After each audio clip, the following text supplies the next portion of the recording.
Good morning. How's everyone doing? After that introduction, I think I might have another engagement I need to leave to. I was thinking this podium was too high so you couldn't see me with my stature, but now I think I have something to duck behind, so thank you for that. Again, my name's Mark Saul. I'm a shareholder with Carpenter, Hazelwood, Delgado, and Bolin. We represent thousands of community associations in Arizona, and we've also been involved with the liquor laws recently and for past years. We didn't start out being really liquor law attorneys or even involved in that area, but about, say, 7 or 8 years ago, I was approached by some management companies and some different associations, and they said, we need your help with these liquor laws. And we said, well, an option just not have alcohol. They said, that's not an option, Mark. We need to come up with something, because the way these laws are written, just so everybody knows, HOAs are not really in mind when they write these liquor laws. It's really more about bars, restaurants, clubs, etc., people that you would think would generally have a liquor license. And now this is really regulated, as you've probably heard in the past, by the Arizona Department of Liquor Licensing and Control. So really the stakeholders of those groups, other than the government, it's the owners of the bars, it's lobbying groups, it's the distributors, it's those types of folks. There's not usually a lot of HOAs and HOA attorneys sitting at these tables. We've tried to change that a bit because as HOAs have grown over the years and more of our clients say we want to be involved in some way with allowing alcohol consumption on our premises, what can we do? So again, we got involved about 7 or 8 years in this, me personally, met with the Department of Liquor Licensing and Control. At that time it was Director Everett, it's a different director now. And even though the laws aren't written with our clients in mind, we said let's come up with a loose understanding that works for our clients, especially with respect to the BYOB events. We basically came to a loose understanding at that time, where it was more or less allowed with certain caveats. Well, you fast forward to this past, I believe, May, so less than a year ago, kind of round 2, new director, let's have another meeting, let's see if we can get on the same page and more or less have BYOB events just confirmed by the department that these are okay in the HOA context. And BYOB, we're not selling, we're not providing, we're not supplying liquor or alcohol of any sort, it's just allowing consumption. At that time, the department informed us, after I believe we were quite persuasive throughout that process, and said, you know what, you're exactly right. You're not a business, it shouldn't be working that way, you can allow BYOBs. There's always some risk, which we'll talk about here later in the presentation, but from the department's standpoint, we're generally going to allow this to happen. Okay, we were excited about that. A lot of our clients were excited about that. And then about a month and a half after that, the department changed its mind again and put us really back to where we were 7 or 8 years ago, probably even behind where we were 7 or 8 years ago, and they've taken much more of a conservative approach. And I believe this is in part, again, because those stakeholders that work with the department are really more of they represent the folks that are actually selling and providing alcohol. And this isn't that type of organization. So that's really where we are now. And I want to kind of take you from there and really talk about what the law really is, how it works, and really 3 different areas. The law, our interpretation of the law, and the department's and the state's application of the law. Without knowing those 3 things, you're really in the dark. And even after listening to me for the next 20, 30 minutes, or our questions and answers after that, you still may feel like you're a little bit in the dark, because this is somewhat of a moving target. That's what we've seen over the past 7 or 8 years. I don't think it's going to get any better as far as not being a moving target anytime soon, because I don't see the legislature, even though we've tried to loosely lobby the legislature, without those stakeholders on board with moving the target, so it's not moving anymore, it's going to be hard to change the legislature's mind. So we really need to work with the confines of what we have right now. So first off, what is the law? And there's a handout too, and if anyone needs another copy, I can email some other copies later, but you'll see the handout is HOA liquor law issues. Really the key statute that we deal with HOAs and liquor laws is at ARS 4244.05. Now Title 4 really is what the liquor laws, that's where they live, that's where they exist. But again, they don't really have you, and they don't have a lot of my other clients in mind when they're written. But what ARS 424405 says, and it's focusing on unlicensed business establishments, a person owning, operating, leasing, managing, or controlling a business establishment or business premises. We'll talk about that later. Business establishment or business premises, which are not properly licensed pursuant to this title, and in which any of the following occur shall not allow the consumption of spirituous liquor in the establishment or on the premises. This is important. So a few things here. It's an unlicensed establishment, meaning we don't have a liquor license. Don't have a Series 5, Series 6, Series 7. We're not a bar, we're not a restaurant, we're not a club. We're just a business that happens to allow consumption. So we're unlicensed, need to be a business establishment or business premises, and allowing consumption. Remember, it doesn't say anything about sale or supply. This is just only about consumption. And it says if you fit those criteria, you cannot allow consumption on premises if the following, even one of these following are present. 1, food or beverages are sold. 2, entertainment is provided. 3, a membership fee or a cover charge for admission is charged. Or 4, a minimum purchase or rental charge is charged, whether to a group or anyone attending the event. So you really look through those 4 things, and that's really where we start with a BYOB type of issue. And that's really what most of my clients, I think, would just want in the state of Arizona, and what we're lobbying for. We're not lobbying for things like let us sell alcohol and just don't worry about us, trust us, the HOAs will be fine. That's not what we're asking for. We're really just saying allow consumption on premises because that's what they've done for years. That's really not what the law is really worried about or talking about. So we start out with that statute. And I will say if none of these 4 things are happening, you can generally allow consumption on premises even if it's a business establishment. So if no food and beverages are sold, okay, you're fine there. No entertainment is provided. Say you're not having a movie in the park, you're not going to have someone playing the guitar or singing, there's no entertainment, you're good for the first and the second. The third one's a little more tricky, I will tell you. A membership fee or a cover charge for admission is charged. Cover charges are easy, right? There's a $5, $10 cover charge at the door, that covers your food, that covers whatever else you're going to be allowed to do inside the event. But I will tell you, some inspectors of the Department of Liquor Licensing and Control, that's important because the inspectors are the ones that could come out at any time and shut down your party. Some of the inspectors in the past years have taken the position that a membership fee is actually your dues or your assessments. We disagree with that because we think its membership fee is more like an Elks Lodge or something where you're a member to be able to use their facilities and attend the meetings, etc. Your assessments are used much more for just having facilities to have an alcoholic beverage consumed there. Okay? So I don't think that applies, but again, that interpretation is key, and sometimes it matters what inspector you just may draw any given day of the week with the Department of Liquor Licensing and Control. And then next, a minimum purchase or rental requirement for goods or services is charged. So if you're charging a rental fee, then there's a chance you might not allow alcohol consumption. You may be violating the liquor laws, at least as the department is currently seeing them right now. Now, we'll talk about a little bit later as well, Series 15 temporary liquor licenses. I just wanted to point out where that is in the statute. That's ARS 4-203.02 and subsection E for anyone studying at home. You can take a look at that as well. Finally, the administrative code, because there can't be any more law on this, right? But oh, there is. The department comes up with an administrative code to really further define some of the rules and regulations that it's abiding by. And this particular administrative code that we're going to focus on today is R19-1-101, subsection A, 5, 6. And that's important because that defines what a business is. And that's the first argument that any of my clients could make, is that we're not a business establishment or a business premises as defined by Arizona law. Unfortunately, I don't have a test case to run through the courts. And someone would have to be my test case, and I'm not asking anyone here today to do that. But sometimes you need a guinea pig to make new law. And right now we don't have that. We don't have any cases on what a business establishment or business's premises is. Years and years ago, as I discussed, the department generally took the position, we're not really going to overregulate you. You can generally do your BYOBs, be careful with them. And then about 8 months ago, it was, we're not going to care about this at all. We don't think you're a business establishment or a business premises because you're not conducted regularly for profit. That's not what we are. I'd say 99% of my clients are nonprofit corporations. But again, now the department has changed that position. They say, we think you are business establishments or business premises, so we're going to take this on a case-by-case basis.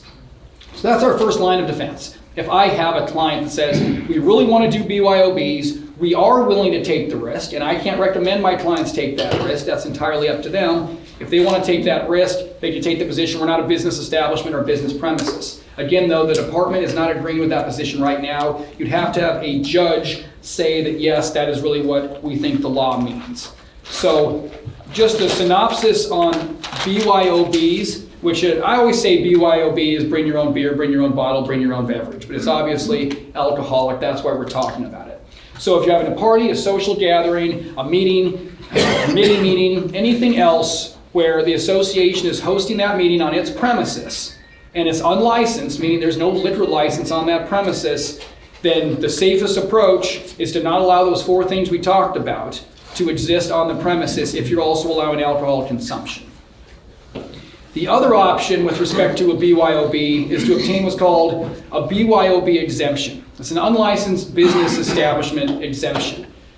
It's really made more for, think about that small Italian restaurant that you may frequent on Friday nights, maybe going to tonight, that they don't actually have a liquor license in place. Has anyone been to something like that? Maybe they charge a corkage fee, and I've been to those as well, where they say you can bring your own bottle of wine and we'll uncork it for you, but we can't sell it to you because we don't have a license. Well, an organization like that can get what's called this BYOB exemption, which specifically allows alcohol consumption on an unlicensed premises.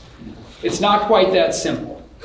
I will tell you, years and years ago, sometimes the department wouldn't even grant these for associations, as that defined, which usually encompasses homeowners associations. Now they've started to grant these, but there are quite a few requirements that come with it. And you can look at it online, what's actually required with the BYOB exemption. But in a quick summary, you can't start drinking until 4 p.m.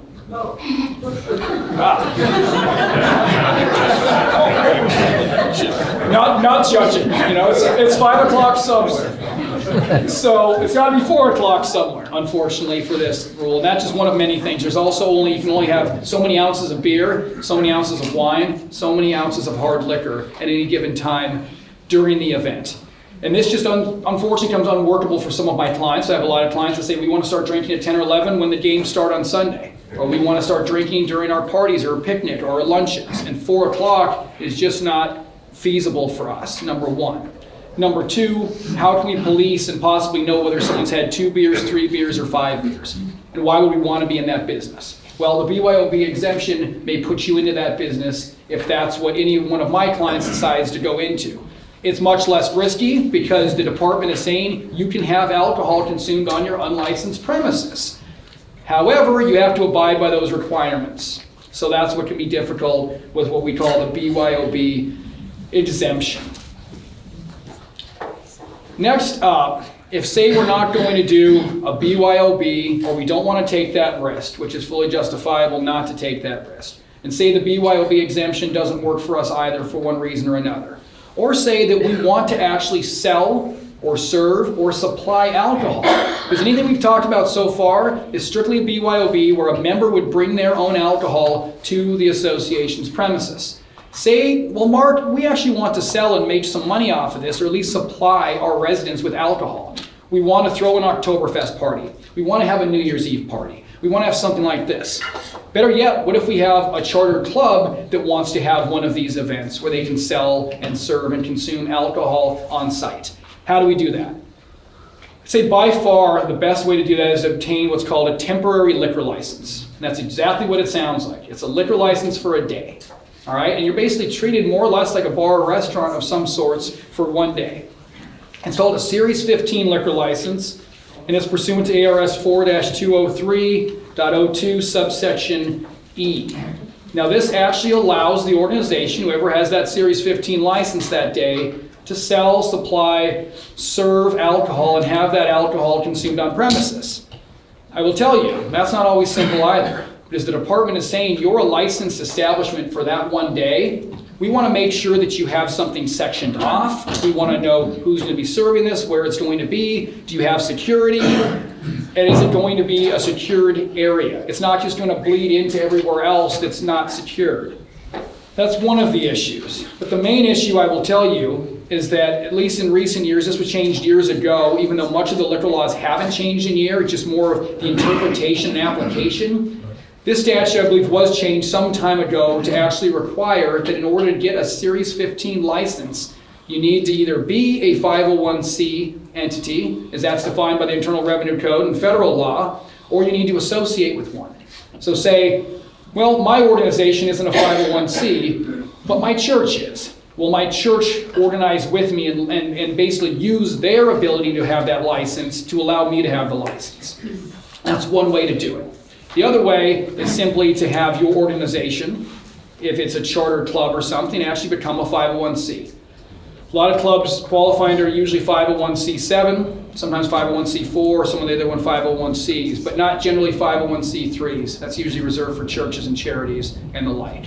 So that is one other way to actually be able to sell, serve, provide alcohol, and actually host an event like these Oktoberfest events or New Year's Eve and sell alcohol to the folks that are attending. Now, if you're not actually the 501c, you need to share at least 25% of those revenues with the 501c that is assisting you.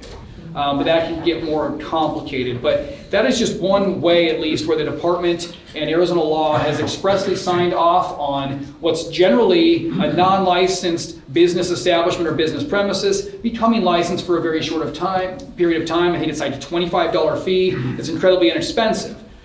But I will also say you have to plan these well in advance, because the moving target and how the department has worked with these laws in the past, sometimes it would take a couple of weeks, sometimes it's a month, sometimes it could be several months before you can actually have this type of event confirmed by the department to say you have a Series 15 and you can do it. So if you want your club or someone to have this Series 15 for an event, don't plan a couple of weeks in advance. This usually takes several months of planning to make sure you have that licensed, so you don't find out the hard way you can't have alcohol at your event when everyone's expecting that the night before. So those are generally the issues that we look at, just in a nutshell, with the BYOB events, the BYOB exemptions, and the temporary liquor licenses. And if you've seen in our handout, we kind of look at this as a risk continuum. We're not going to tell our clients they can have alcohol or they can't have alcohol, but it is a risk. It's always a risk to have alcohol on your premises, regardless of whether you're worried about the licensing aspect or liability. There's always liability when anyone comes into this room. There's more liability when people come into this room and are drinking. All right? And there's more liability if you don't have the insurance for any particular event, and it's sometimes a special insurance rider, so if something does happen while alcohol is being consumed on premises, that you have coverage. So I don't want to lose the forest for the trees at times when we talk about liquor, when people just think, well, the Department of Liquor Licensing says it's okay, or we're willing to take risk, let's do it. We need to think about the insurance and the liability as well. That should always be on the top of our minds. So the continuum as we see it is generally as follows. 1, very little or no risk, there's just no alcohol. I've probably been laughed out of rooms larger than this saying that. But that's always an option. We're not going to allow alcohol on our premises. It is private property, and it's up to the governing board on to even allow alcohol or not. And if they wanted to say, well, Mark, if it was your board and you wanted to have no risk and no issues, don't allow alcohol. That's not always workable. That isn't usually what the history has provided for many of my clients. So if we have to have something, we talk about the next options. Next up is the BYOB exemption. From a licensing standpoint, you're okay with allowing BYOB. But there's a lot of requirements that we've discussed ad nauseum that you may not be able to comply with, and it may not be workable. After that, you have the Series 15, the temporary liquor license, if you're able to obtain one. That's much less risky because the department has signed off on it. Now we're into more of the risk, just allowing a true BYOB, no exemption. We're not licensed. We're just going to say come one, come all members, and maybe their guests can consume alcoholic beverages on our premises. We've talked about the risk. There is definitely risk there. And unless someone wants to be a test case for me, I can't have a judge tell you that that is risk-free. So it's back to the, no, don't kill the messenger, but if you want to blame the messenger, you can blame me and not your governing board if they just, depending on what they decide to do in the future with alcohol consumption, because you're hearing it from me and I'm going to tell them the same thing. There's risk in continuing to do any type of true BYOB events. We have arguments, but it would take a client to actually make those arguments if the department disagrees in the future. And then finally, the worst thing you can do is sell, provide, or serve alcohol without any type of license. All right? If we're going to do a BYOB, there's clearly risk, but at least maybe we can defend it if pushed. I can't really defend something where I have somebody selling, serving, providing alcohol without a license at an event. That can be very difficult to defend, and there can be considerable liability taking that position. So that's really the nutshell without getting into all of the gray areas and the nuts and bolts. But again, this is a moving target. I ask that you bear with your governing board because they're dealing with this. And I also ask you, you may say, well, I have some friends down the street or in other HOAs or even in other states that are doing this just fine. Well, that doesn't necessarily make it the case. And maybe they're okay doing that because the department hasn't come knocking, or maybe they've gotten other advice elsewhere. So I will tell you, be careful with this topic and trust your governing board on this issue.